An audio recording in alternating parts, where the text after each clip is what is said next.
طرفداران سریال های تایلندی استریت، GL و BL کجان؟ این ویدیو برای اوناست. حدود 3 هفته پیش در تاریخ 26 نوامبر 2024 مصادف با 6 آذر 1403 مراسم GMMTV Riding the Wave برگزار شد. در این مراسم که توسط 2 مجری میزبانی میشد، با حضور مدیر عامل اجرایی شرکت به معرفی برنامه‌هایی که این شبکه در سال 2025 یعنی در سال جاری داره پرداخته شد. این برنامه‌ها شامل مجموعه‌های تلویزیونی، آهنگ‌ها، موزیک ویدیوها و معرفی تیپ-هاپ‌های جدید میشد که قرار در سال آینده در کشورهای مختلف اجرا داشته باشند. اما توی این ویدیو فقط میخوام راجع به سریال های تلویزیونی صحبت کنم که قراره در سال جاری در تاریخ نامعلوم در این شبکه پخش بشه. سوادی کن، سوادی مای، یندی تنرم. آرمان رسول هستم و در این ویدیو به معرفی تک تک سریال های استریت، GL و BL که در مراسم GMMTV Riding the Way برگزار شد و معرفی شد بپردازم. با من همراه باشید.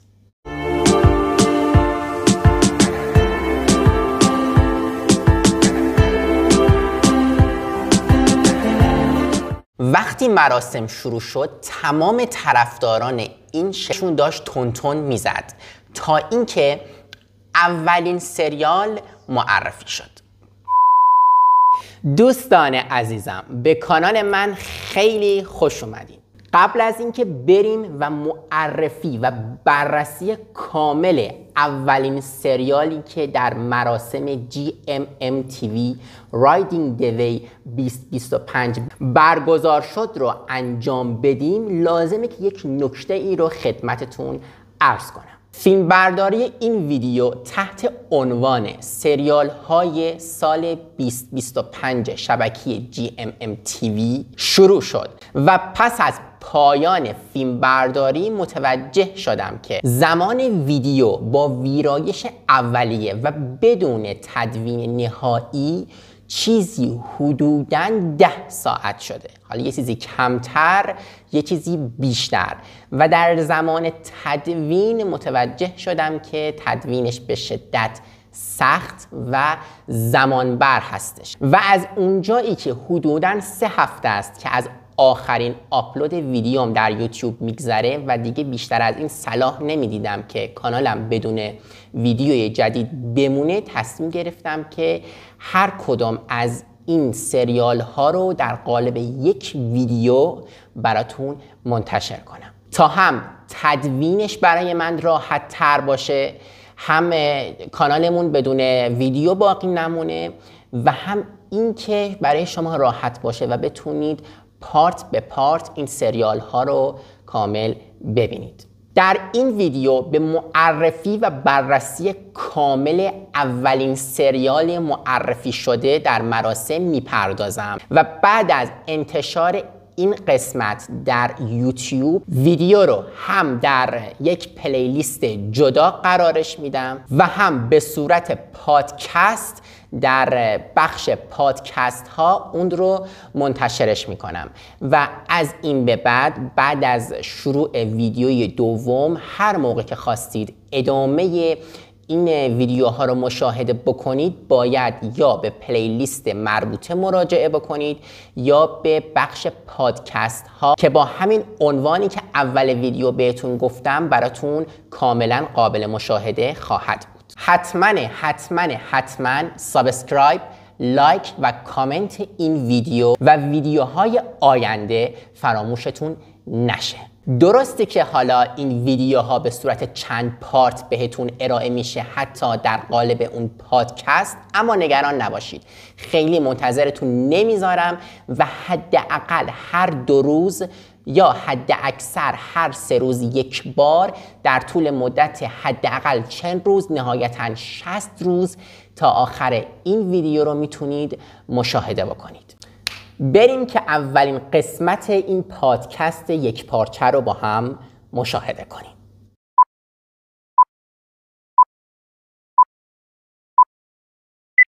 شماره 1. Dare you to this.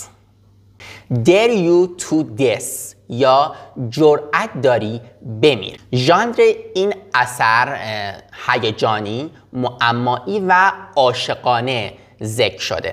پوستر این سریال همونطور که از اسمش مشخصه و از وجناتش میباره و از بازیگرهاش میباره، داره حق مطلب رو راجع به ژانرهایی که ذکر شده ادا میکنه و اسمش من رو یاد بازی جرأت یا حقیقت و بیشتر از اون فیلم جرأت یا حقیقت محصول سال 2018 آمریکا میندازه. البته این فکر هم بیراه به ذهن من نرسیده. قبل از هر چیز باید بگم که این سریال کاملا اقتباس شده از رمانی تایلندی به همین نام، اثر نویسنده ای با اسم مستعار MTRD.S. هستش. داستان در یک کلوب شبانه با گروهی از دانشجوهای یک دانشگاه شروع میشه که برای خوشگذرونی به این بار اومدن. توی اون بار اونها شروع میکنن به بازی جرأت یا حقیقت انجام دادن.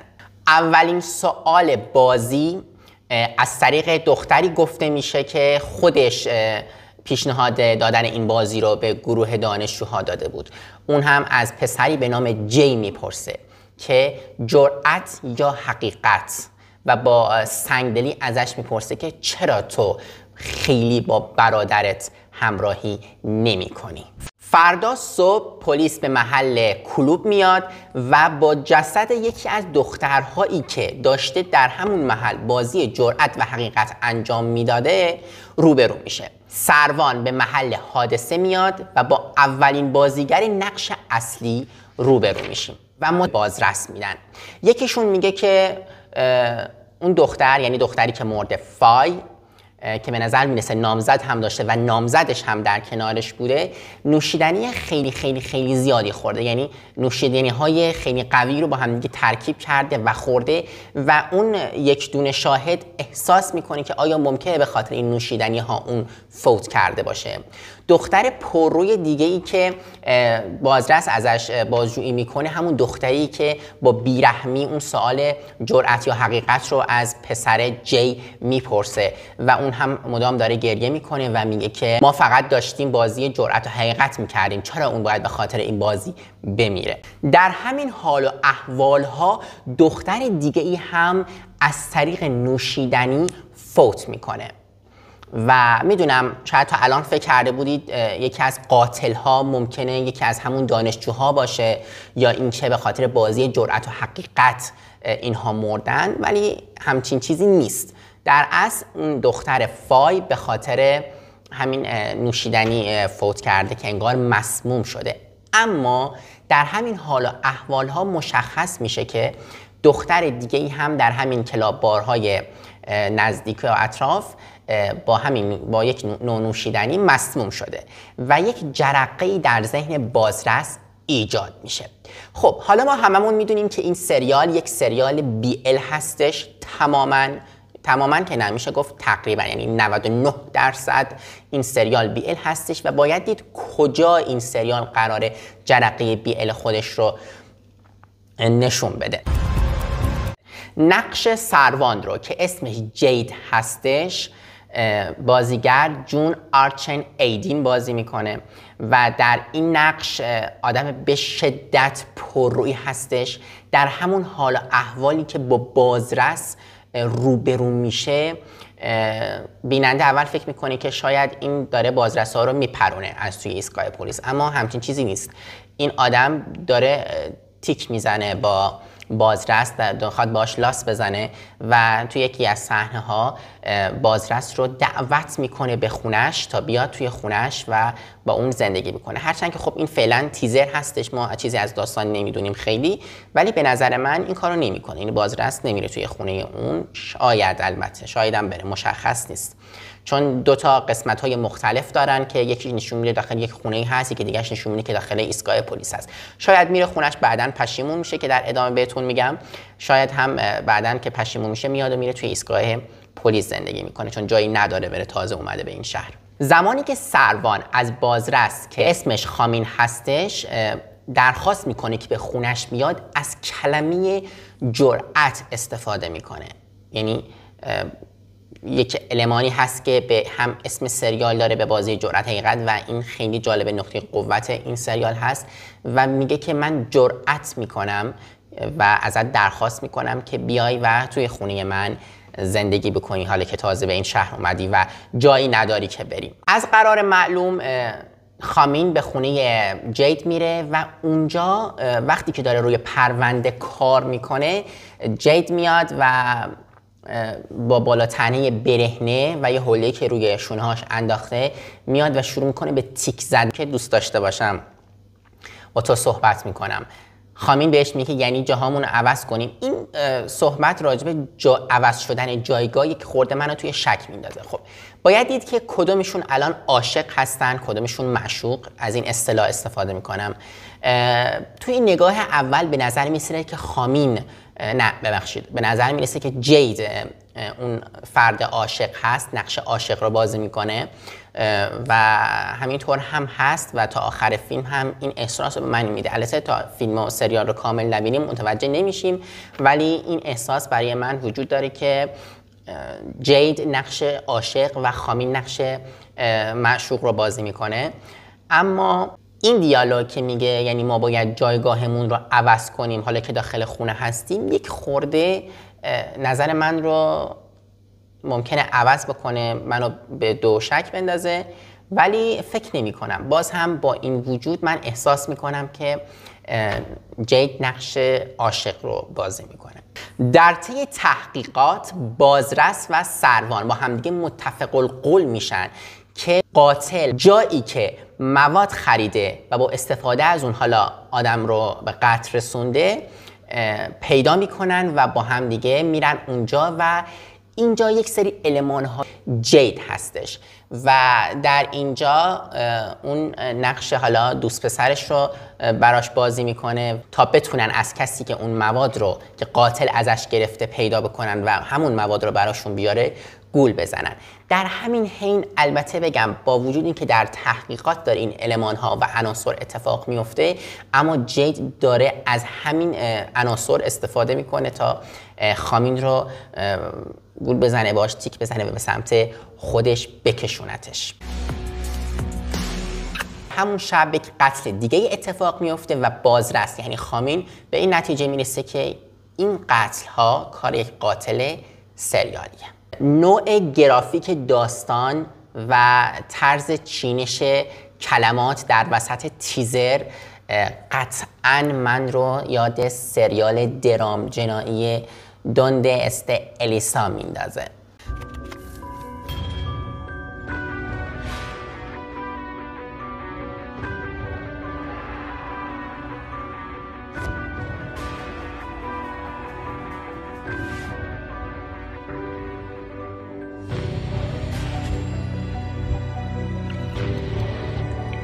به هر حال خامین به یکی از دانش آموزهایی که اونجا هست به نام جی که اگر متوجه شده باشین تا الان جی برادر جید هستش، همون کسی که اون دختره در صحنه اول ازش پرسید که تو چرا با برادرت همراهی نمی کنی، این دقیقاً همون این دوتا برادر هستن. خامین تصاویری که ما از جی داریم اون یک سری نامه انگار دریافت میکنه و سعی داره اون نامه ها رو بسوزونه و در تیزر هم مشاهده میکنیم که ممکنه دست به قتل دیگه هم جی بزنه. ما صحنه اون رو داریم که داره یک نفر رو مثلا انگار داره میکشه. البته فقط جی نیست که مشکوکه، یک دختر و پسر دیگه هم که حالا اسمشون رو دقیق نمیدونم توی داستان هستن که توی یکی از سکانس های تیزر دارن با هم دیگه صحبت میکنن و انگار راز دارن و اینو دارن مخفی میکنن. در کل بخوام بگم انگار که تمام دانشجوهایی که اون شب تو اون کلاب بودن، حالا همون گروهی که داشتن بازی جرأت حقیقت انجام میدادن، اینا همشون مشکوک هستن و بازرس علل خصوص به جی برادر کوچکتر جید مشکوکه و اینجا قراره یک چی بهش میگن، یک سکانس احساسی بین جید و خامین داشته باشیم. خامین پشتش به دیوار هستش و علنا رو در رو به جید میگه که من به برادرتون مشکوکم.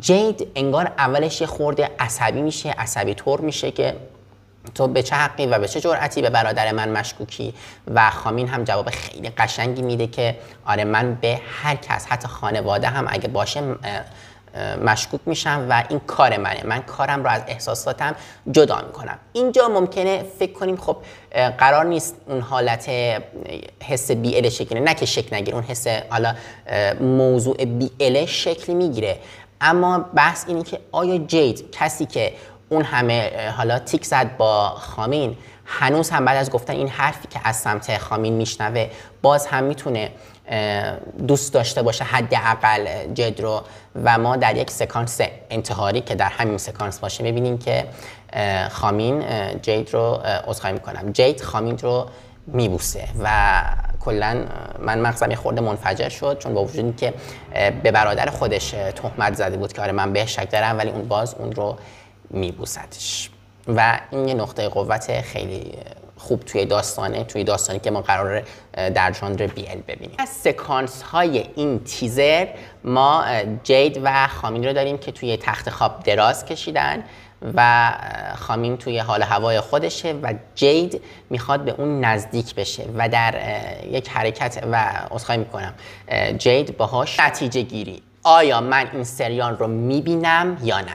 خب ببینید بازیگر نقش جید اگر در نقش عاشق باشه که به نظر من فوق‌العاده است. سکانسی داریم که بدن برهنه اون رو که گفتم عقب‌تر نشون میده، بدنش فوق‌العاده خوبه و برای نقش‌هایی که مخصوصاً نقش‌های همچین نقشی که بی ال هست و به این چیزها خیلی توجه میشه خیلی کاملا مناسبه.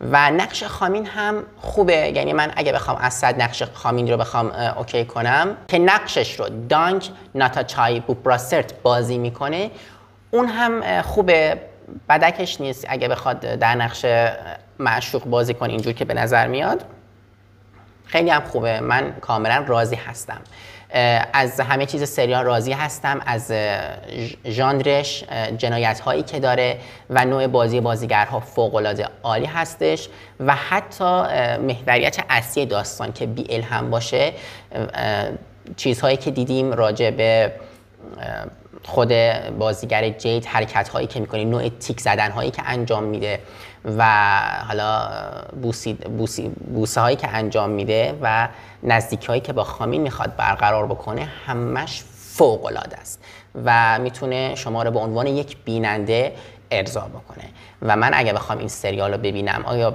توی لیست تماشام بذارمش یا نه، قطعا این سریال رو انتخاب میکنم. نمیتونه یه دیگه بلقیس نکنید نزن روش. تو بلقیس نه خب تایلندی هم بزنم یه دقیقه چی؟ میخوام استتارم ببرم تو ویدیو هم گفته این غلط که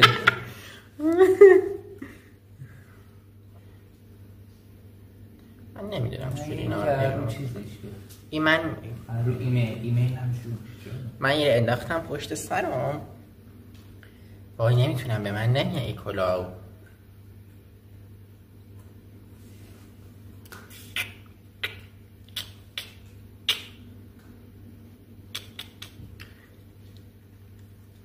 به نظرت بهم میاد بگیرم؟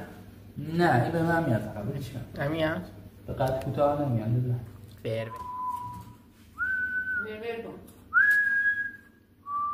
خب های مشترک که میرن تو یوتیوب کار میکنن دستاشون تاتو زده اینجاشون تاتو زده به من چه؟ بزن هر کی داری تاتو بزنی؟ نه اینجا خوبه. میگه یکی برو سینه‌شه. گفتم چی؟ خب خندم ننداز. در تاریخ یاد نمیذاره در تاریخ 26 نوامبر 1004 یه اسمس چه تفسیر اسمس داده. در تاریخ 26 نوامبر 2024 یعنی همین 3 هفته پیش مصادف با چند بود؟ 6 یا 3 بود. 3 چی نگه خندم گرفت. حدود 3 هفته پیش چی بود میلاد اسمش؟ در این مراسم که توسط 2 مجری‌ها چه کار میکنن؟ چته؟ هیچی نگو دارم تون میگم انشالله تا نیم ساعت دیگه تمومه. خب فقط میخوام بعد دارم میگم تو این ویدیو فقط میخوام سوایدیکون نشد سوادیکون سوایدیمای ها سوادیکون سوایدیمای نه سوادیکون سوایدیمای وای خیلی خوب شد سوادیکون سوایدیمای سوادیکون سوایدیمای مای تایلنده ایر خیلی مای ها خیلی میکشن خب تو لهجهشون ها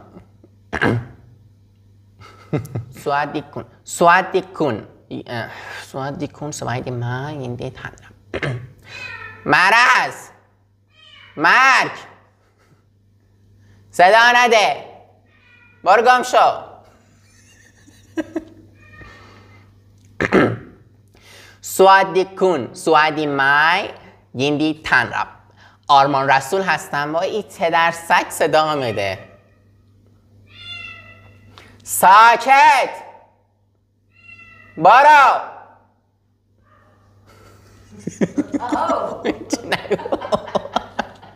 هیچی نگین دا برم صدا نده میام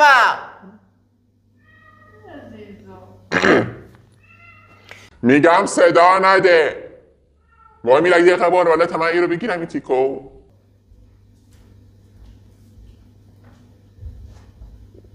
دیگه پایین نیا در بستیم میخوام بگیرم سر صداش در نیار چرا میخندی؟ اوزیرو داره میخنده سوادی کن اوزیرو میخنده سوادی کن خب سوادی کن این دید تان را با سوادی ما قدی کردم سوادی مای یندی تن رب آرمان رسول هستم نه خوب نشد دوباره سوادی کن سوادی مای ها خب نگاه خب باید درست بگم نه باید یه جا بگم سوادی و سوادی قاطی کردم سوادی و سوادی مای سوادی خون سوادی کن سوادی مای یندی تن رب سوادی خون خب سوادی کن هست در مراسم GMMTV The Riding یاد آور نمیذاری در رو هم هی محکم میبنده مردک داستان چی میگم از کجا شروع میشد داستانش